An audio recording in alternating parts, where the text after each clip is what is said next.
సమయంలో ఒక దీపం వెలిగించుకోవాలి. ఆ దీపం ఎలా వెలిగించాలంటే, సాయంకాలం 5:15 నిమిషాల నుంచి 5:45 మధ్య ప్రాంతంలో మీ ఇంటి గుమ్మం ముందు 2 చెట్ల ఆకులు ఉంచండి. ఏ చెట్టు ఆకులైనా పర్వాలా. 2 చెట్టు ఆకులు ఉంచండి. ఏ చెట్టు ఆకులు లేకపోతే 2 తమలపాకులు ఉంచండి. కానీ సాధ్యమైనంత వరకు ఏదో ఒక చెట్టు ఆకులు ఉంచండి. 2 చెట్టు ఆకులు ఉంచి దాని మీద రాళ్ళ ఉప్పు కుప్పలాగా పోయండి. ఆ రాళ్ళ ఉప్పులో కొన్ని నల్ల నువ్వులు వేయండి. ఆ నల్ల నువ్వుల మీద ఒక కొత్త మట్టి ప్రమిదలో ఇంకొక కొత్త మట్టి ప్రమిద ఉంచి నువ్వుల నూనె పోసి 2 లేదా 3 ఒత్తులు వేసి దీపం పెట్టండి.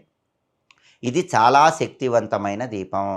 ఆదివారంతో కూడిన అమావాస్య రోజు సాయంకాలం సూర్యాస్తమయ సమయంలో ఇంటి గుమ్మం ముందు ఈ దీపం పెడితే నెగెటివ్ ఎనర్జీ పోతుంది. ఇంట్లో వాళ్ళు ఎవరికైనా బ్లాక్ మ్యాజిక్స్ చేస్తే వాటి ప్రభావం ఉండదు. శత్రుబాధలు తొలగిపోతాయి. కనుదిష్టి తొలగిపోతుంది. ఇంట్లో వాళ్ళందరికీ అదృష్టం కలిసొస్తుంది. చాలా సులభమైన దీపం.